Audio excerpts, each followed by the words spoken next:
Charles Schulz, our host here. He's a professor here at Concordia University and pastor at St. Thomas Lutheran Church. So give a big round of applause for our host, Pastor Charles Schulz.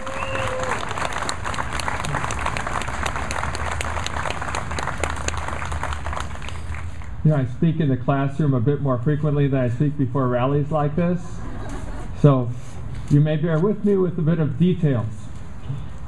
When the people of Israel found themselves in exile in Babylon, the prophet Jeremiah wrote them a letter. He gave them a word from the Lord about how they were to live in that new strange land. Thus says the Lord of hosts, the God of Israel, to all the exiles whom I have sent into exile from Jerusalem to Babylon, build houses and live in them, plant gardens and eat their produce, seek the welfare of the city where I have sent you into exile, and pray to the Lord on its behalf, for in its welfare you will find your welfare. For the Jewish people and for the Christians that followed them and for other people of faith in their wake, this became a model of how to live in a pluralistic society. There is a common good. We can seek it together. Working together for the promotion of earthly matters does not require agreement on heavenly things. We can seek the welfare of our cities and of our nation in which we live. And the exiles did well in promoting the welfare of their foreign homeland. Some of the young men were even appointed to be trained to enter into the king's service, and I bet you know their names, Daniel and Shadrach and Meshach and Abednego. But even as they agreed to serve the king of Babylon, they remembered their heavenly king, to whom they gave their ultimate loyalty. And so there arose tests of this ultimate faithfulness to God for them. The first one came in their time of training, and they were given their provision of food, and some of it was unclean as it was assigned to them. Give us nothing but vegetables, nothing but water to drink, they requested. And after a period of time, they were compared with the other young men, and they were found better nourished than the rest. Another time of testing came.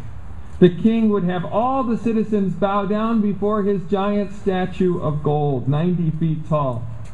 These men refused. Shadrach, Meshach, and Abednego were summoned and thrown into the fiery furnace.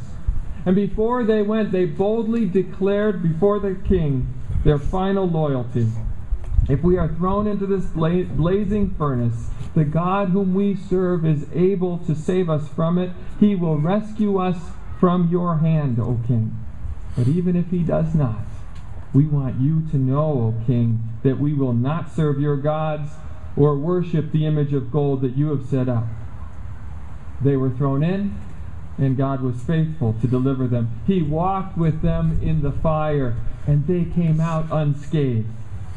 Now Daniel was not there that day. He had his own test another day, when the king declared that for an entire month he alone was to be prayed to. And Daniel was caught praying to his own God. Into the lion's den he went, but the Lord closed those lions' mouths, and he was delivered. Now these stories reveal the root principle of a people of faith in a pluralistic society. We seek the good of society, but within the limits of conscience. For conscience knows that what true good is. And conscience will not abide that we should do evil, even if other people tell us that some greater good will come of it. We cannot be compelled to betray our God as we know him. We will bear the consequences. We will embrace the repercussions of whatever civil disobedience our faithfulness requires. Standing before Pilate, Jesus said, "My kingdom is not of this world." There is no necessary conflict between church and state, but when state trespasses in matters of heart and conscience, the conflict necessarily arises. The Apostle Paul calls us to pray for the state. I urge then, first of all, that requests and prayers and intercessions and thanksgivings be made for everyone, for kings, and for all in authority.